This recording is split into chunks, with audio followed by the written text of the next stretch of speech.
Aaron est celui que Dieu a envoyé pour aller ramener Moïse donc de ce pays-là, pour qu'il vienne être libérateur. Donc il a été en quelque sorte le mentor de Moïse. Et ensuite quand ils sont arrivés, Dieu a dit une fois, il dit, je vais prendre mes paroles, je vais les mettre dans la bouche d'Aaron et dans ta bouche. Il a dit, je te fais Dieu pour Pharaon et Aaron sera ton prophète. Dieu a fait un privilège, un grand privilège à Aaron. Et Aaron opérait, quand il avait les yeux fixés sur Dieu, il opérait sans peur, sans reproche. Nous allons voir qu'est-ce qui s'est passé pour que ce grand homme de Dieu-là tombe dans la déchéance. Et cela doit nous parler ce soir. Dans Exode 19, Dieu dit, Exode 19, Dieu dit à Moïse de monter sur la montagne avec Aaron. Donc Dieu avait un destin pour Aaron. Dieu avait une grande destinée pour Aaron. Et quand Dieu voulait révéler le tabernacle, puisque Aaron était appelé à être le souverain sacrificateur, Dieu a dit à Aaron, et Moïse et Aaron, de monter sur la montagne, et Dieu allait dire quelque chose là-bas, Exode 19, et au verset 24. Exode 19, avant d'arriver à Exode 23 même, Exode 19 déjà, Dieu avait parlé. Beaucoup de gens ne lisent pas cet endroit-là, et ils ne savent même pas que Dieu a déjà parlé. L'Éternel dit à Moïse, va, descends. Quand tu vas descendre, il dit maintenant, tu monteras ensuite avec Aaron.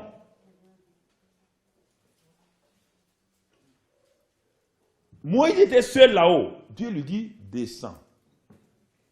Quand tu vas descendre, tu vas monter avec qui? Aaron.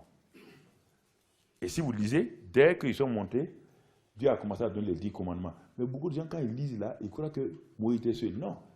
Il faut lire la Bible. On dit, monte avec Aaron. Donc, Aaron était là.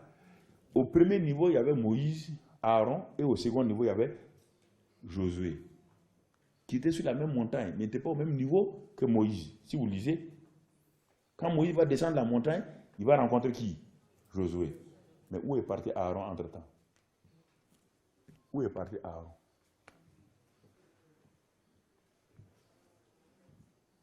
La question est là. Il dit, monte avec lui, avant les 10 commandements. Lisez, vous voyez là, le chapitre 20, c'est quoi? Les 10 commandements. Avant que Dieu ne donne les 10 commandements, il dit à Moïse, descends. Remonte maintenant avec Aaron. Mais quand Moïse va descendre, il va trouver Aaron où? C'est bizarre, hein? Qu'est-ce qui s'est passé? Allons dans Exode 32, puisque les 10 commandements sont donnés à partir du chapitre 20. Dieu va donner les 10 commandements. Allons à chapitre 32, tu vas voir que tu vas découvrir Aaron, il est quelque part. Où est-ce qu'il est? Pourquoi il est là-bas? Quand vous lisez la Bible est un livre complet. Exode 32. Le verset 1. Regardez maintenant. Le peuple, voyant que Moïse tardait à descendre la montagne, s'assembla autour d'Aaron et lui dit, allons, fais-nous un Dieu qui marche devant nous, car ce Moïse, cet homme qui nous a fait sortir du pays d'Égypte, nous ne savons ce qu'il est devenu. Mais nous ne savons pas ce qu'il est devenu. Aaron aurait dû leur dire quoi? Puisque Moïse est descendu pour prendre Aaron, oui ou non? Alors, qu'est-ce que Aaron fait ici maintenant? Et le peuple dit, on ne sait même pas qu'est-ce qu'il est devenu. Est-ce qu'Aaron a parlé? Il avait peur de qui? Vous voyez ce qui va lui arriver?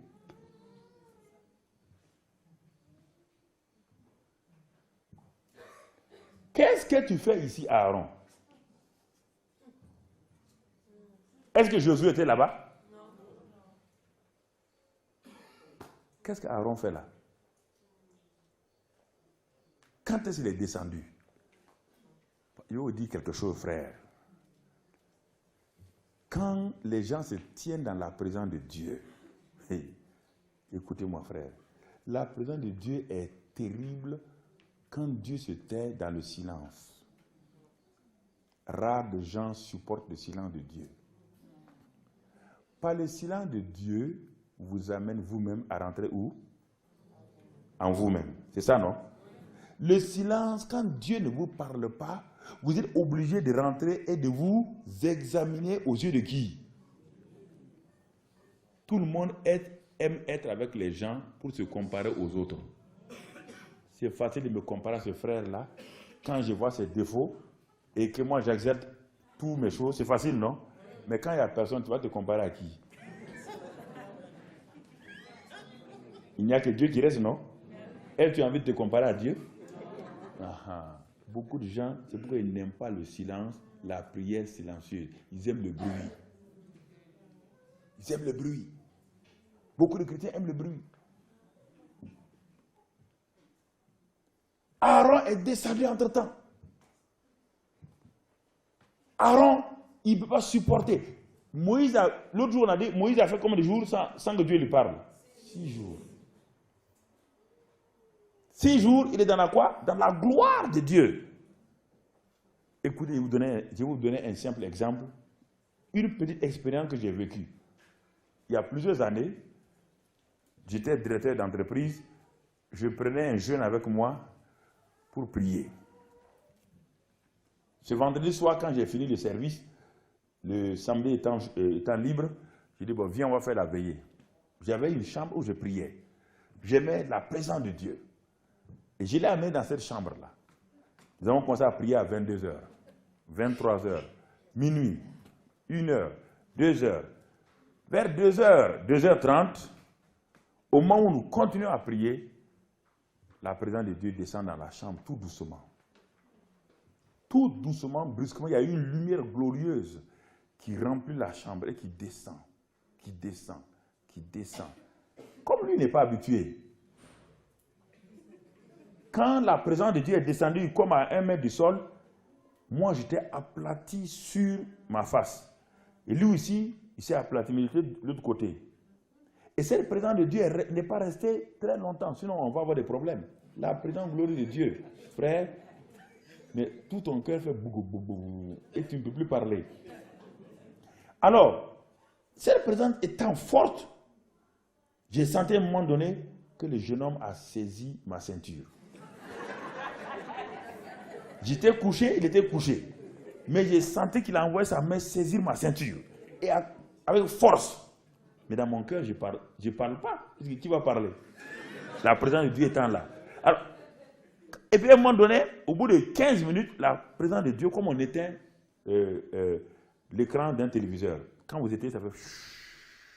La présence de Dieu s'est retirée tout doucement. Il était déjà, donc, presque le matin. Quand cette présence de Dieu s'est retirée, mon frère et moi, on est sortis. On est sortis. Quand on est sortis, j'ai dit, mais pourquoi, quand la présence de Dieu est là, tu attrapes ma ceinture? Pourquoi tu attrapes ma ceinture? Et il me dit, frère, j'étais sûr et certain que Dieu est venu t'enlever. Et comme Dieu est venu t'enlever, je vais partir avec toi. Je lui ai dit, mais quand Dieu a enlevé Élie, son manteau est tombé, non? Si Dieu m'avait été venu m'enlever, à 30 mètres, ma ceinture allait tomber avec toi.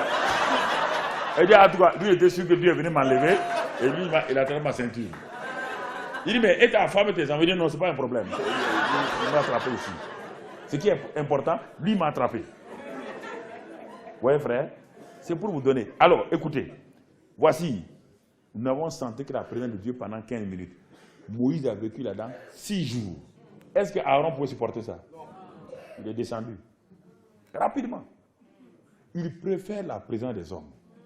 Par la présence des hommes, ouais, là, ça nous enorgueillit.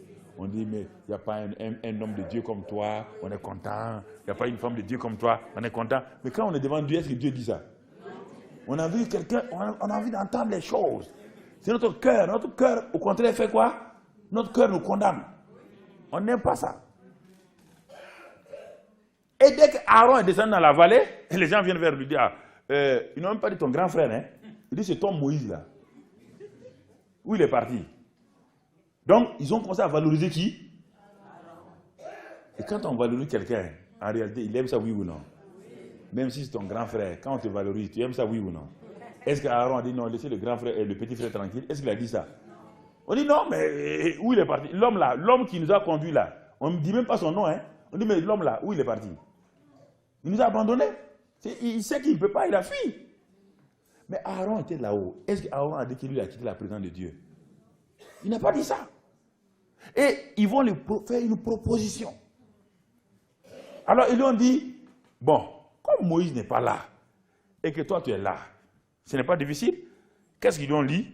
Ils lui ont dit, fais-nous un veau. Nous voulons un Dieu visible, qu'on peut toucher, comme en Égypte.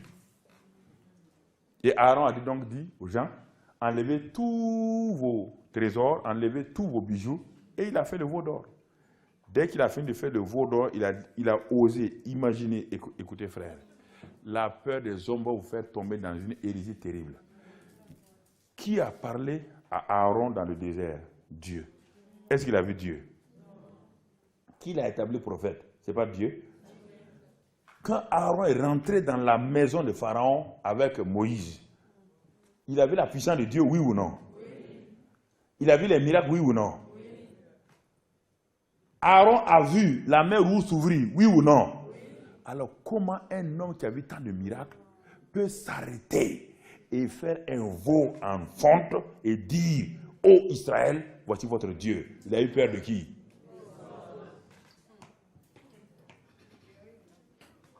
Ah, vous dites, mais moi je ne peux pas faire. C'est que les hommes ne t'ont pas parlé. Moi je ne peux pas tomber comme ça. Aaron, ce n'est pas n'importe qui. Hein? Il a vu la puissance de Dieu. Qui dirigeait le bâton? Qui avait le bâton de Moïse? Qui faisait les miracles? Mais il avait tous ces miracles-là. Est-ce que quand il faisait les miracles, est-ce qu'il a le veau qui était le Dieu d'Égypte, est-ce que ce veau n'a pas été vaincu? Mais c'est ça, frère. La crainte des hommes détruit votre consécration.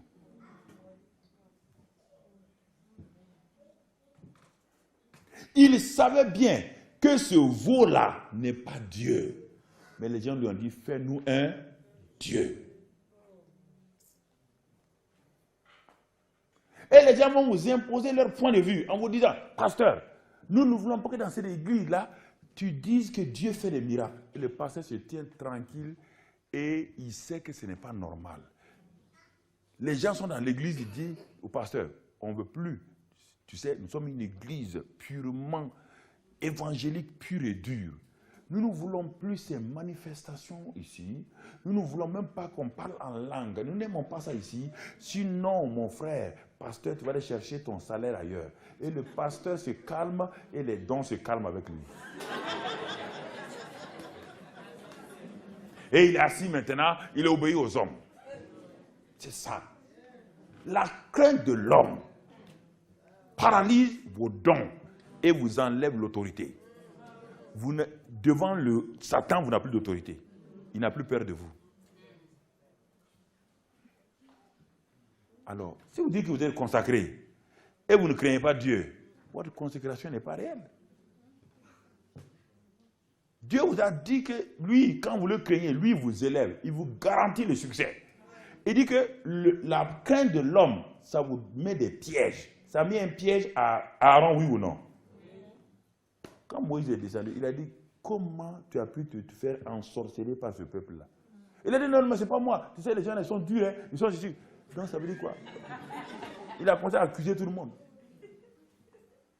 Il a commencé à accuser tout le monde. Faites attention, frère. Dieu vous a donné des dons. Il faut les exercer. Dans l'église, ou dans le groupe où vous êtes, il y a des gens qui n'aiment pas que Dieu se manifeste. Et ils vont tout faire pour étouffer ce que Dieu fait. Si vous acceptez ça, c'est à votre risque et péril.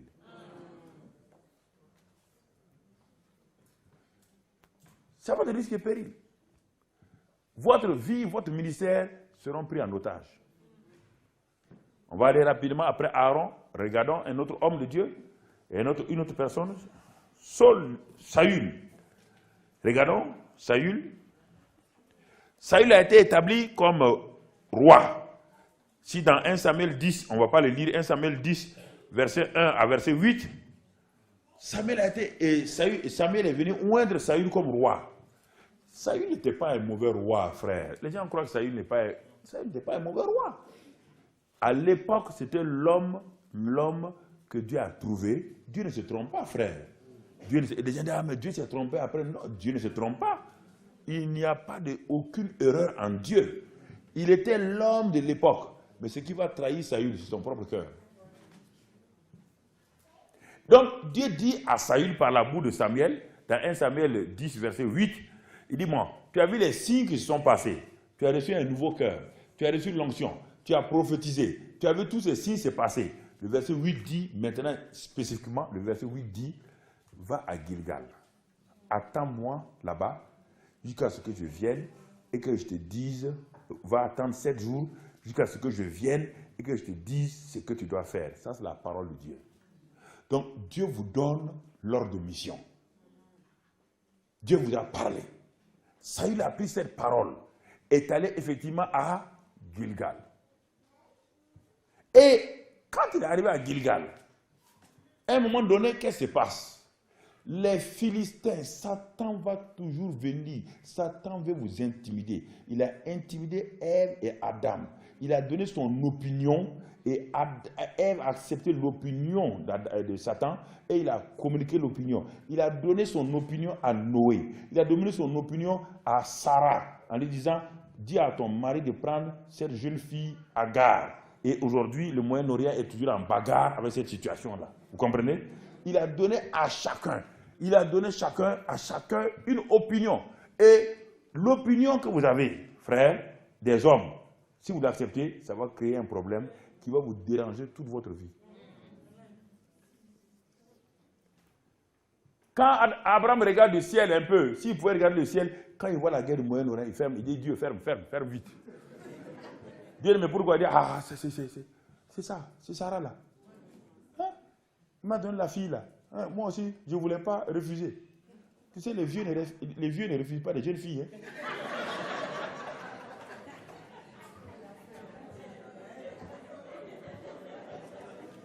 C'est ça le problème. Mais c'est ça. Ils ne refusent pas. Maintenant, elle m'a créé problème. Dieu dit, mais ça, Abraham, tu aurais pu refuser, mais il faut me comprendre. Hein? Écoutez, frère, Saül avait le même problème. Il attend, l'armée philistine attaque. Satan pour que Satan vous fasse perdre votre consécration, il faut qu'il vous attaque, il faut qu'il vous tente, il faut qu'il vous amène des circonstances qui vont vous faire croire que Dieu n'est plus avec vous. La parole de Dieu est là. Mais les gens disent, mais les circonstances viennent vous montrer que la parole de Dieu n'est pas réelle. Et dès qu'ils ont attaqué, 1 jour, 2 jours, 3 jours, tous les officiers généraux de Saül sont partis. C'est écrit dans la Bible. Les officiers qui sont restés disent au roi, il faut faire quelque chose. Tout le monde est en train de partir.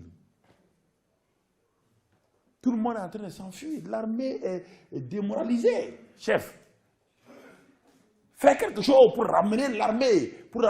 Mais la parole de Dieu avait dit, attends que je vienne 7 jours jusqu'à ce que je te dise ce que tu dois faire.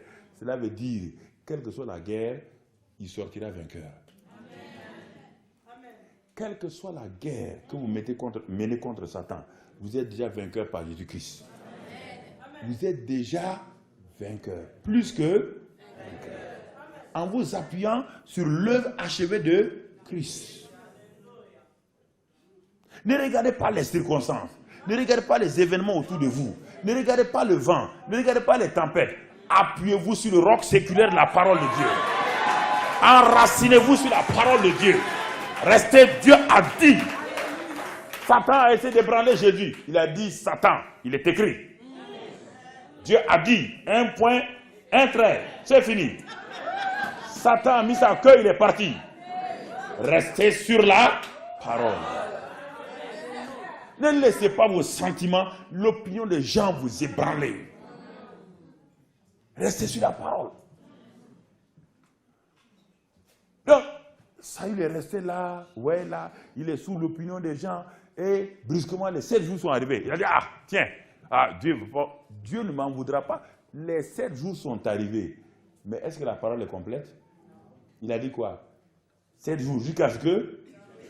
Et ensuite que je te dise ce que tu dois. Est-ce qu'on lui a dit ce qu'il doit faire?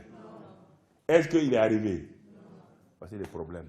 L'obéissance partielle détruit votre consécration. L'obéissance partielle à la parole de Dieu détruit votre consécration. Et effectivement, le 7e jour est arrivé, le soleil s'est levé, Saül a dit Alléluia, j'ai obéi à Dieu. Il a dit amenez l'holocauste. Est-ce que l'onction que Saül avait lui permettait de faire des holocaustes? Chacun a une onction. Ne mêlez pas vos onctions avec les autres onctions.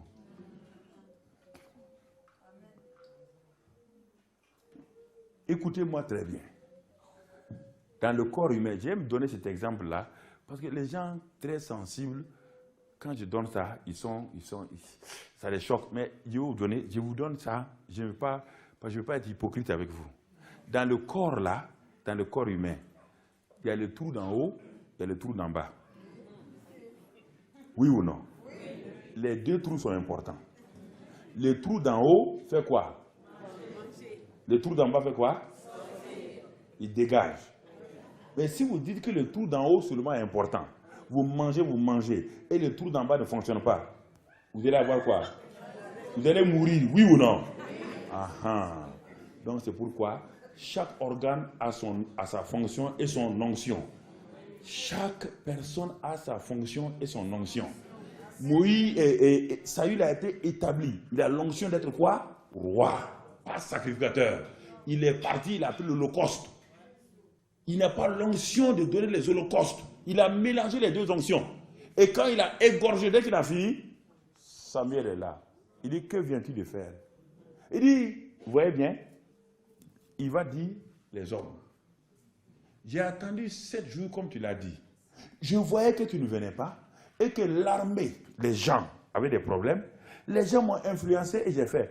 Alors Samuel lui dit, insensé, le pouvoir vient de t'être retiré car Dieu a trouvé un homme selon son. Quelques minutes ont fait perdre la royauté de Saül. La consécration, c'est un abandon à Dieu. Mon opinion ne compte plus. L'opinion des hommes ne compte plus. Vous comprenez? C'est ça la consécration. C'est la pensée de Dieu qui compte, frère. Et si vous lisez l'histoire de Saül, il a continué sa vie comme cela. Chaque fois, Dieu dit maintenant, Dieu voulait le racheter. Il a dit, bon, tu connais Agag? Il dit, oui, je connais Agag. Il dit, bon, je vais te racheter. Tu vas aller, les Amalécites là, tu vas les détruire totalement. Il a dit, oui, bon, ok, il est parti. Arrivé là-bas, encore, il voit le roi Agag. Il regarde, un beau roi comme ça là. Dieu même, est-ce qu'il a bien réfléchi? L'opinion des gens encore. Et puis le peuple a dit, oh roi, les bœufs là, les bœufs gras là, les veaux gras là, mais c'est bon qu'on ait donné ça à Dieu. Mais Dieu avait dit quoi? De dévouer par interdit tout. Mais l'opinion des gens a fait quoi? Ça, il a dit, ok, si vous voulez donner ça à Dieu, Dieu sera content. Des veaux gras comme ça, Dieu sera content. Et la nuit, le prophète Samuel dormait. Dieu est parti frapper à la porte de Samuel. Coco. Il dit, hey, prophète, tu dors? Il dit, mais Dieu, j'ai fait mon travail, je dors. Il dit, tu n'as pas fini, hein? L'homme là. Il dit, quel homme? Il dit, Saül là. Il dit, hey, lève-toi. Il est terrible. Qu'est-ce qu'il a fait? Tout ce qu'il lui a dit là, il a fait le contraire. La Bible dit que Samuel était fâché contre Dieu. Même le prophète s'est fâché. Il dit, mais c'est toi qui l'as établi, non? Tu dis, c'est mon homme maintenant. C'est toi qui l'as pas établi. Mais Dieu, quand c'est comme ça, Dieu ne vous en veut pas. Il ne vous en veut pas. Et dès que Samuel arrive chez Saül, il dit, hé, homme de Dieu, bonne arrivée. Il dit, quel homme de Dieu? Quel homme de Dieu ça? Qu'as-tu fait? Et c'est bellement, il a dit, écoute-moi, c'est pas moi, hein. C'est moi, je suis bon. Mais le peuple là, Mais ils sont terribles. Ils ont pris les bœufs gras, ils ont pris les veaux, ils ont voulu livrer. Il dit, mais tu as tué Agag. Il dit, mais Agag est un grand roi. On ne tue pas les grands rois. Donc ça veut dire Dieu a fait quoi? Une erreur.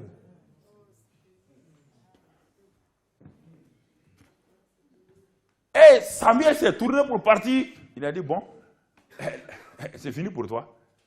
Saül court derrière lui, il tient son habit, il déchire son habit. Samuel dit, la royauté aujourd'hui est détruite. Il dit, bon, ok, la royauté est détruite, mais viens pour me racheter devant mon peuple. Viens leur dire quand même que je suis un grand roi. Les gens veulent tout dans l'opinion des autres. L'opinion des autres sur vous. Vous voulez que les gens vous considèrent. Mais si vous n'êtes pas considéré par Dieu, la considération des hommes vous fera quoi? Frère, la crainte de Dieu est le commencement de la sagesse. La crainte de Dieu va permettre que votre consécration reste ferme. La crainte de Dieu met Dieu à vos côtés. La crainte de Dieu met toute l'armée céleste à votre disposition. La crainte de Dieu fera, frère, que les anges et les archanges sont là pour accomplir ce que vous devez accomplir. Le Saint-Esprit, frère. Ces dernières années, j'enseigne sur le royaume. Ce n'est pas notre thème. J'enseigne sur le royaume. Je viens de terminer le séminaire de Pentecôte. J'enseigne sur le royaume. Mais ce que Dieu m'a montré ces dernières années avec le royaume, quand nous prêchons, la présence des anges est là. Ce n'est pas de l'amusement. Ce n'est pas de l'amusement. On m'a dit de traiter consécration. Je traite consécration. Mais le royaume de Dieu est une réalité, frère. Ce n'est pas une illusion. Le royaume des cieux, ce n'est pas le paradis. Non. C'est le règne de Dieu. C'est la volonté de Dieu qui est faite au ciel là, qui est transférée sur la terre et qui est manifestée à travers un homme ou une femme qui décide de se mettre du côté de Dieu et de dire à Dieu que ton règne vienne et que ta volonté qui est déjà faite au ciel soit faite sur la terre. Et quand il y a ça, frère, les choses commencent à se passer. L'argent n'est plus un problème. C'est pourquoi nous ne demandons pas l'argent. On n'a pas besoin de demander de l'argent, frère. Faites le règne, laissez le règne de Dieu. C'est pourquoi les guérisons sont devenues faciles. C'est pourquoi la présence. Je suis allé dans mon propre village, qui était mon village qui est un village musulman à 98%. Je suis allé faire un séminaire pour les jeunes, le décembre passé. Des jeunes gens qui ne parlent même pas français. Je leur ai enseigné simplement les règles du royaume. Il y avait 1 millier de jeunes gens qui étaient venus. Mais dès qu'on a fini, j'ai imposé les mains sur chacun d'entre eux. Ils sont allés. Ils étaient avec moi dimanche passé. Et la semaine dernière, c'est Pentecôte. Tout est filmé. Des miracles, des aveugles voient, les sourds entendent, par des jeunes gens analphabètes. Tout est sur cassette vidéo. La puissance du règne de Dieu se manifeste.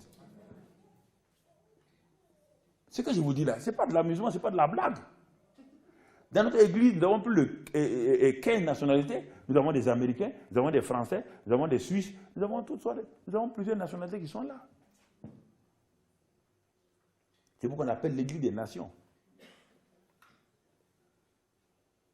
Ce que je vous dis là, si vous prenez ça au sérieux, votre christianisme va être bouleversé totalement.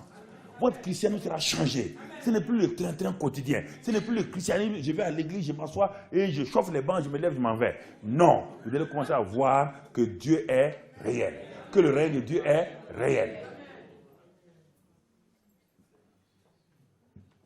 Mais la consécration est tellement importante parce qu'elle a été oubliée. Donc, Saül a perdu.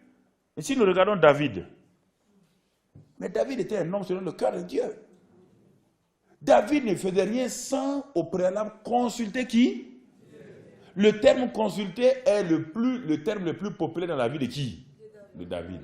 Le terme consulter Dieu. Il a tellement consulté Dieu pour tous les cas. Et la dernière fois que David va consulter Dieu, il est venu d'une tournée avec ses vaillants hommes.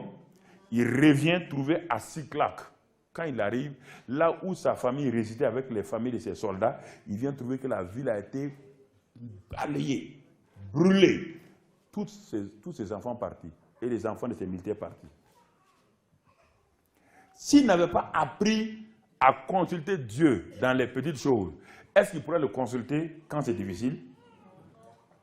Au moment où David était arrêté, il est dit qu'ils ont tellement pleuré, lui et ses vaillants hommes, ils ont pleuré jusqu'à ce qu'ils ne pouvaient même plus pleurer. Ils ne pouvaient même plus pleurer parce que les Amalécites avaient détruit leur maison, avaient brûlé, avaient emporté leurs femmes, leurs enfants et leurs biens. Non seulement ça, ils ne pouvaient plus pleurer. Au moment où David ne pouvait plus pleurer, ses propres vaillants soldats, qu'il a pris des gens qui n'étaient rien, qu'il a élevés, qu'il a formés, ces 400 soldats ont pris des cailloux et ils ont dit, David, on te tue aujourd'hui. En ce moment-là, qu'allez-vous faire si vous n'êtes pas consacré à Dieu? Qu'allez-vous faire quand aucun homme, tout homme se tourne contre vous, même vos meilleurs amis? Qu'allez-vous faire? Qu'allez-vous faire, frères et sœurs? Qu'allez-vous faire? Vos propres amis ont ramassé à cause de l'amertume dans leur cœur, à cause du fait qu'ils ont perdu leur famille. Les cailloux sont dans leurs bras. Ils ont entouré David. David regarde ses vaillants soldats. Personne n'ose regarder l'homme parce qu'ils sont dans l'amertume. Personne n'ose le regarder. Ils veulent le lapider. La Bible dit, en ce moment-là où David lui-même a pleuré dans le désarroi, la Bible dit qu'il s'appuya sur l'Éternel. Où était Dieu en ce moment pour qu'il s'appuie sur lui? Réfléchissez. Où était Dieu? On dit qu'il s'est appuyé sur lui. Est-ce qu'il y avait un rocher? Est-ce qu'il y avait quelque chose? Comment un homme, au moment où les cailloux sont levés, on va te lapider, tu peux t'appuyer sur Dieu?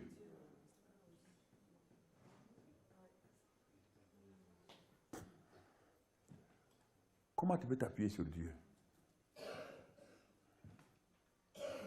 Comment peux-tu t'appuyer sur Dieu?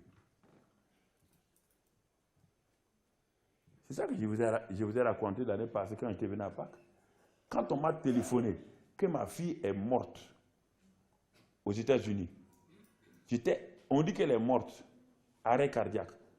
Le sang est monté dans les 2 poumons. Elle venait d'accoucher le 7 décembre. Elle est morte le 9 décembre. Je venais de prêcher que Dieu est réel. Je quitte, on me téléphone. Pasteur Karambiri, c'est vous, dit oui, votre fille vient de mourir à Johnson City, Tennessee. Arrêt cardiaque. Je téléphone à ma femme, elle dit, mais là, elle vient de mourir. Elle dit, non, c'est pas possible. On lui a parlé hier nuit, on a parlé avec elle hier nuit. Oui, hier nuit, c'est hier nuit. Mais maintenant, elle est morte d'arrêt cardiaque. Pour être sûr que c'est vrai, je prends le téléphone. Je téléphone sur le cellulaire de ma fille. C'est sa copine malienne qui prend. Dès qu'elle a entendu ma voix, elle a crié. Donc c'est là que j'ai su que ma fille est morte. Son mari était là. On appelle le pasteur de l'église. Ils sont venus pour conforter le mari. Pour dire que bon, on va préparer. J'ai téléphoné. Dieu m'a dit, ta fille reviendra à la vie. Oui, je n'ai pas dit amen en ce moment, mon frère. Écoutez, quand il y a des choses, quand je dis sérieusement, il faut écouter. Il y a un processus que je vais vous dire. Je ne peux pas dire amen en ce moment-là. Je ne peux pas dire amen. Dans le cœur, il y a un problème. Ma femme est du corps médical. On dit arrêt cardiaque, le sang. Et les minutes sont passées. Le cerveau. Donc même si elle revient à la vie, elle sera comme un mollusque. Donc logiquement, scientifiquement, il n'y a plus de solution.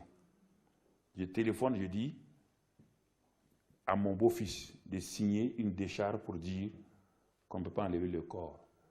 Que ton beau-père a dit qu'il vient. Ça, c'était le 9. Je suis allé aux États-Unis quel jour? Le 15.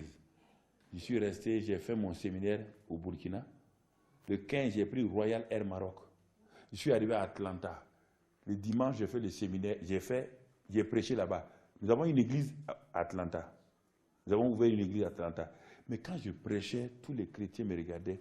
Ils disent, est-ce que papa Karambiri est normal? Sa fille est à Johnson City, morte. Nous sommes allés voir nous-mêmes. Il est en train de prêcher ici que Dieu est bon, Dieu est fort. Mais est-ce qu'il est normal? Quand j'ai fini, j'ai pris l'avion. Je suis arrivé à Johnson City. Quand nous sommes allés à l'hôpital régional de Johnson City, dont le président est membre de l'église de ma fille, ils nous ont amenés dans la chambre, le EQ, le Intensive Care Unit. Ils nous ont amenés là-bas. Quand j'ai vu ma fille, elle était doublée comme cela. La langue était là. Rien.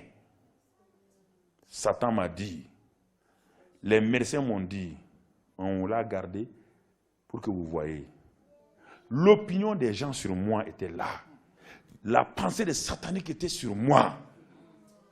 Et mes yeux, même mes 5 sens étaient contre moi. Mes propres 5 sens m'ont dit, un homme raisonnable, un homme logique, ne peut pas faire autre chose que de dire, enterrez-la. Mais le Saint-Esprit me dit de ne pas le faire. Et le combat a commencé. Le 15, le 16, le 17, le 18, ça a continué. Le beau-fils et moi, on se relayait. Les docteurs étaient fâchés contre nous. Les infirmiers étaient fâchés. 2 infirmiers ont été licenciés à cause de ça. Ils sont venus nous insulter. Que, mais est-ce qu'on pense que ici c'est l'Afrique? Une femme qui est morte, elle est morte. Hein? Il dit, mais Dieu m'a parlé. Écoutez-moi, frère. Écoutez-moi. Chaque fois que je venais à l'hôpital, les médecins, tout le monde sortait la tête pour regarder. Ils ont dit après, mais ils ont dit à ma fille, que mais, quand ton père venait, tout le monde tremblait. On se disait, mais qu'est-ce que cet homme-là, quelle est cette foi? Pourquoi il ne veut pas accepter? Les docteurs iraniens, les docteurs qui sont venus, et libanais qui étaient là-bas, les docteurs américains, ils ont fait venir un hélicoptère, aller jusqu'à Knoxville, aller prendre des lits spéciaux pour amener. Le 18, le 19, je parle aux oreilles de ma fille. Je dis, Daniela, tu reviens à la vie au nom de Christ Jésus. Quand elle est revenue à la vie, elle dit qu'elle est partie 3 fois au ciel. Quand elle va rentrer, Jésus dit, ton papa t'appelle. Tu ne peux pas rentrer. Donc, mais elle ne bougeait pas. Je téléphone à sa maman, je dis à sa maman, parle à ses oreilles. Dis-lui, parle-lui, qu'elle revient à la vie. Dis à l'esprit de vie.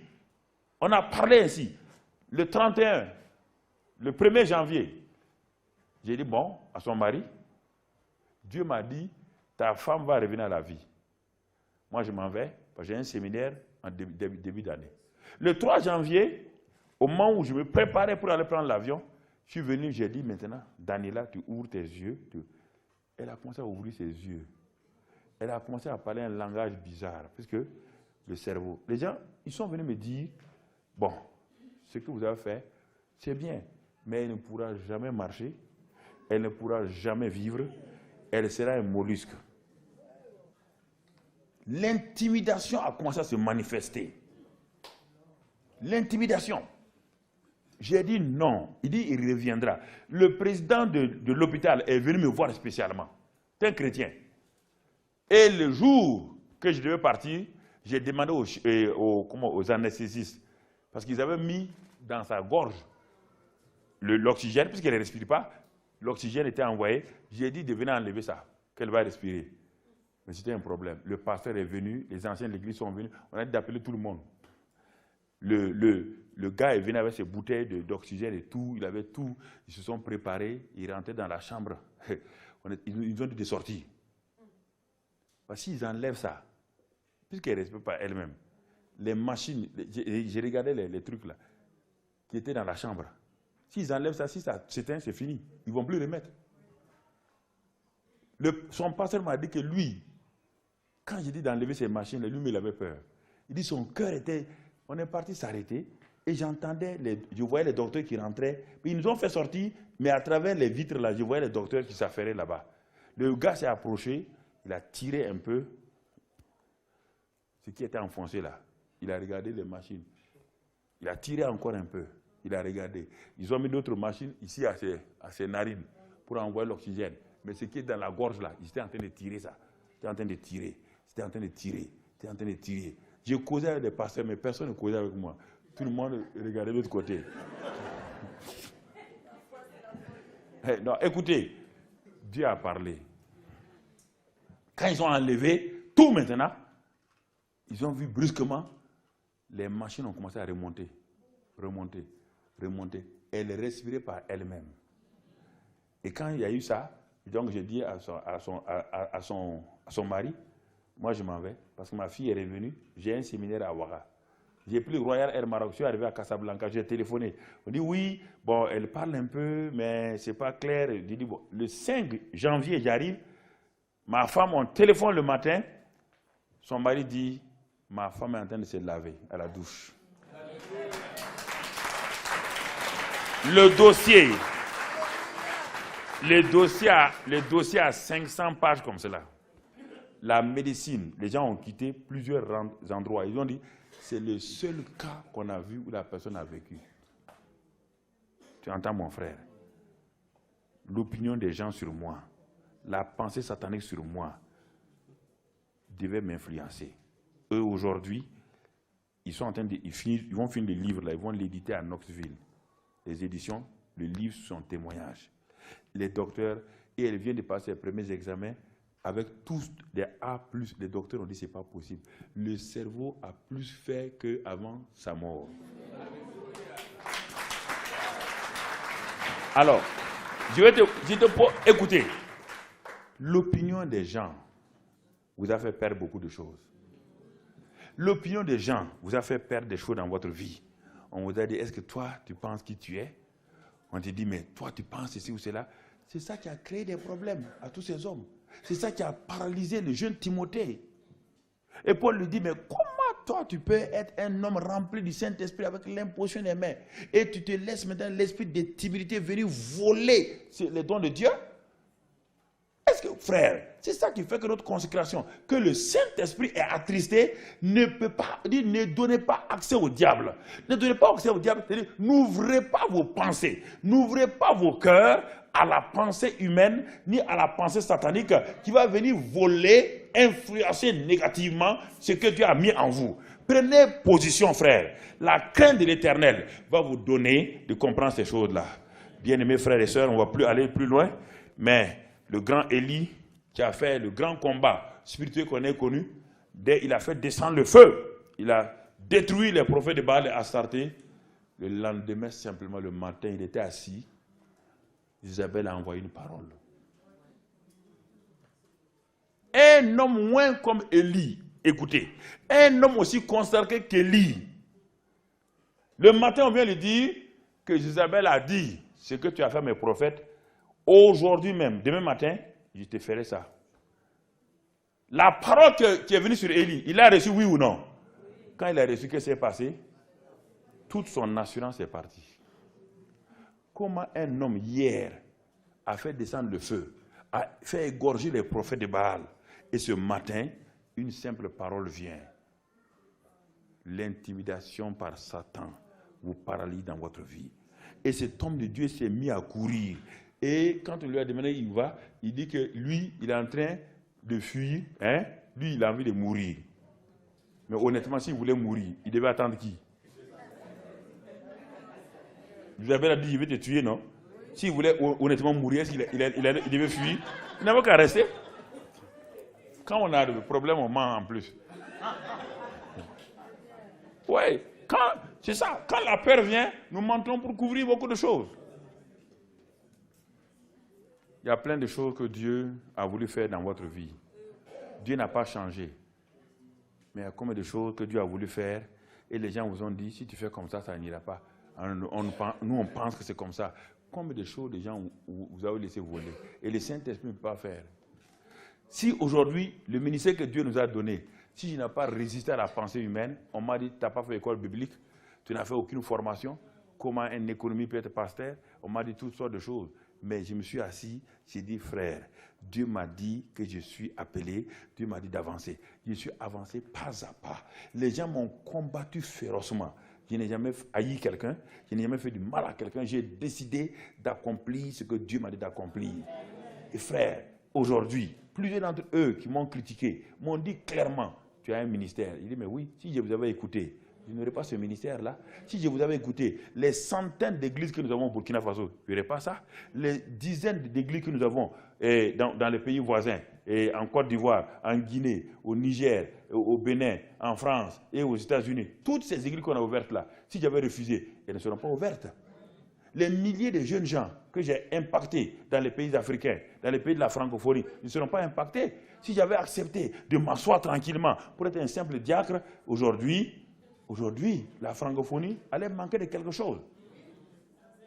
Vous comprenez, frère? C'est ça. Ne laissez pas. Ce soir-là, on va prier pour ça. Il y a des gens qui sont ici, qui sont paralysés par la peur. On va briser tous ces liens-là ce soir. Oh, ah bon? Il est 22h. Ah, excusez-moi, donc, il est 22h. On va prier. Maintenant, on arrête, on va prier. On va prier ce soir. Ferme ta Bible et sois honnête avec toi-même. Regarde ta vie. La peur des hommes, qu'est-ce qu'elle a fait dans ta vie? La peur satanique, qu'est-ce qu'elle a fait dans ta vie? Regarde attentivement.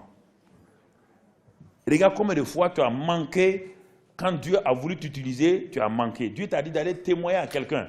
Tu as refusé jusqu'au jour où la personne est morte. Dieu t'a dit d'aller prier pour quelqu'un, tu as refusé. Et le lendemain, quand tu pars, on dit que la personne a été enterrée. Et tu regrettes. Pourquoi? Parce que tu as eu peur de la pensée des hommes. Baissons la tête et réfléchissons nous-mêmes. Il ne faut plus me regarder, que chacun réfléchisse et parle à Dieu ce soir-là.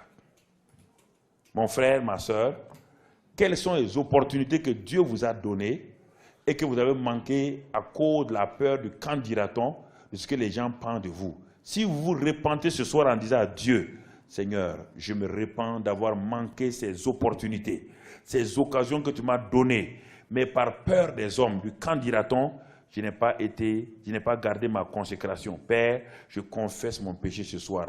Dites cela à Dieu, là où vous êtes. Dites cela à Dieu. Si vous ne dites pas ça à Dieu, si vous refusez de prier cette prière-là, toute prière que je vais faire sera nulle et non avenue, parce que vous refusez de vous humilier devant Dieu. Vous refusez d'avoir laissé les hommes vous dominer. Dites à Dieu que vous renversez la domination des hommes ce soir. Vous renversez la pensée des hommes sur vous. Vous refusez que les hommes contrôlent votre vie. Vous avez laissé les hommes contrôler votre vie. Dites à Dieu ce soir, Seigneur, je refuse que les gens m'intimident, que l'esprit de timidité dirige ma vie. Je refuse d'être un instrument de l'ennemi. Je refuse ce soir, Seigneur, je me détourne de l'ennemi et je me tourne vers toi. Je me répands de mes péchés ce soir-là, de mes péchés de peur, de mes péchés, Seigneur, de timidité que j'ai laissé dominer ma vie. Et je confesse ce soir, parle au Seigneur. Seigneur, viens à mon secours. Je plaide les mérites du sang de Christ Jésus. Lave-moi par le sang de Christ Jésus. Purifie-moi, Seigneur. Et ce soir, je brise, dis à Dieu que tu brises le pouvoir de l'esprit de timidité sur toi. Dis à l'esprit de timidité que tu n'as plus rien à faire avec lui. Dis-lui ce soir que tu appartiens au Seigneur. Dis-lui ce soir que le Saint-Esprit est en toi. Dis-lui ce soir que tu refuses d'être esclave de l'esprit de timidité. Repousse cela, résiste à Satan ce soir. Résiste à l'esprit d'influence. Résiste à ceux qui t'ont dominé. L'esprit de domination, de manipulation t'ont créé des problèmes. L'esprit de Jézabel t'a effrayé comme Élie. L'esprit de rébellion t'a bloqué comme Saül. Mais ce soir, dis à Dieu, je renonce à tout cela. Je renonce à tout cela. Je veux être un homme consacré. Je veux garder ma consécration. Je veux garder ma consécration, Seigneur. Ce soir-là, je fais cela au nom de Christ Jésus. Je fais cela au nom de Christ Jésus.